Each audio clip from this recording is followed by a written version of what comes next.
Hi, I'm Jacob. I'm Michael, and today we're reviewing Pete Ham's single, No Don't Let It Go, with the B-side, You're Such a Good Woman. And yeah, Pete Ham has a 45-inch vinyl single.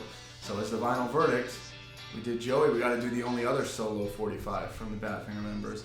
And this was released in 2013, released to support a Pete Ham demo project for, I believe, Keyhole Street. It's incredibly rare now as a result of that. So the A side, let's talk about first, No Don't Let It Go. This is a version of No More, as the fans know it, from 7 Park Avenue, and it feels like we've heard a lot of different versions of this over the years. I think there's at least 2 other complete versions. This version is a little bit earlier, and the lyrics aren't fully there, but it was probably recorded around early 75, maybe late 74. There's some overdubs on this as well, some drums, bass, organ that Dan Matavina added. Obviously this was never intended for release or intended to be a single, but that's what we listened to today. Fans will recognize the No More from the solo Pete Ham material that was released, but this is early. This is earlier than what I'm familiar with, No Don't Let It Go. As in the final version of this and all the different versions, I mean, you can't help but be struck by a guy obviously going through the throes of depression, to say the least, and writing melodic, emotional pop music which rings true and which just rings like a bell and is just beautiful musically. And that's what his gift was, even as he expressed his feelings that weren't great feelings. He never forgot his ear for melody at a really tragic time in his life, but the music was still developing. That's what I take from it. Always a hard listen as a fan, lyrically, but Pete must have had some kind of fondness for the song, just given how many recordings of it there are. Played with it quite a bit there towards the end, and there is maybe a little bit of a pop element to the chorus that he saw potential in, and that's why. I don't really like the overdubs. Again, there isn't anything, there is no more authentic version, but I think the overdubs aren't really in the spirit of the song. It's still, at least in the verses, is pretty somber. So. And as you mentioned, the organ swirls in the chorus kind of detract from the melody that's there. So, this is such we're getting really into the realm of speculation. But of the final songs that Pete was writing in '75, I definitely think something like Doesn't Really Matter, Helping Hand, Just How Lucky We Are. Any of those are more in line with the type of hits that he would have written earlier. They have a little more of a riff to them, a little bit more of a message that the general public could get behind, versus this is a really personal song. So we flip it over, and the B-side is You're Such a Good Woman, which was a new song at the time of this release, believe it or not, after 7 Park Avenue, Golders Green, and some other releases at the time. This demo had never seen the light of day, and the only way you could get it was on the B-side of this single. It wasn't on Keyhole Street either. Most recently, it's available on this demo variety pack. For the last 10 years, this was the only place that you could find it. And this is actually a demo from 1972, which is a very rare era for Pete Ham demos, obviously because most of the demos were early versions of songs that made it on Straight Up or Ass. But to have an unreleased demo from the peak of Badfinger come out in 2013 for the first time, this was a special single. I thought when he sings from the heart like that there's nobody that can touch him.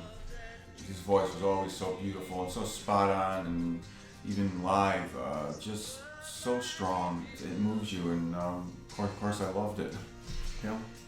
There's a bit of an illusion. It gives you this illusion of a grand Pete Ham hit, a follow-up, and there's been so much speculation about after Baby Blue, there's Baby Please, more in the vein of like a heavy guitar-driven song versus something like this, which was more of an acoustic in the vein of Perfection. But it doesn't really fulfill that fantasy of another Badfinger hit, because there's no iconic riff, and the illusion of having some of the country, like steel lap guitar or whatever, that was added as an overdub gives another dimension. But just at its basic, I think it plods along for 5 minutes, and it's not fully something that you could say lives up to the Badfinger potential, but it's certainly that tapping into, like you said, the core of the Pete Ham heart-driven ballad, but it's just not quite finished, and it is a demo. So fully acknowledging that's where it is. You could have twice the amount of lyrics in the melody. It almost has a Welsh folk kind of rhythm to it, of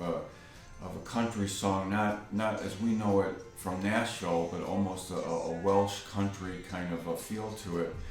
It's not like Blodwyn, but it almost reminds me of another type of country music.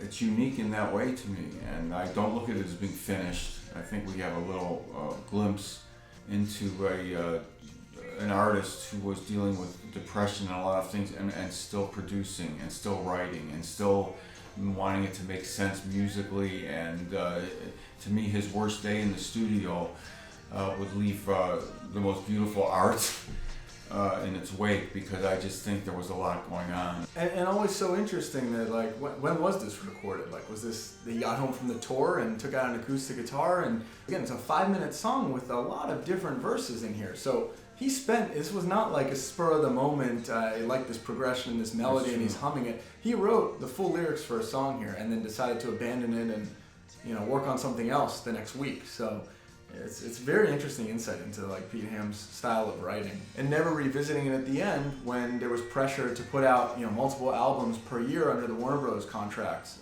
So this might have just sat in the attic on a reel-to-reel. That's what I was thinking. If I could just say that at the same time that generating unbelievable music and singing, still performing "I Can't Take It" on stage, or writing songs in the Warner Bros. Or like Mad at Spam. That something like this, the guy's talent was vast and deep and immeasurable, and just a gift to the world. Yep. I don't think I'm with the No More being on a single. Just something about that is not, it's not the way I want to remember Pete Ham. It's not the way I would have positioned him to the world if he had a solo career at this time. But I really like You're Such a Good Woman, and I love a lot of the home demos from the 7 Park Avenue Golders Green album, and I'm really happy to get another song out of this. So hopefully there's even more to mine there. Hope so. And that's it. We reached the finale. This is the last 45 from any Badfinger related album. So we'll give ourselves a round of applause for making it through. It's been a journey. It's not the last time you'll hear from us, so stay tuned.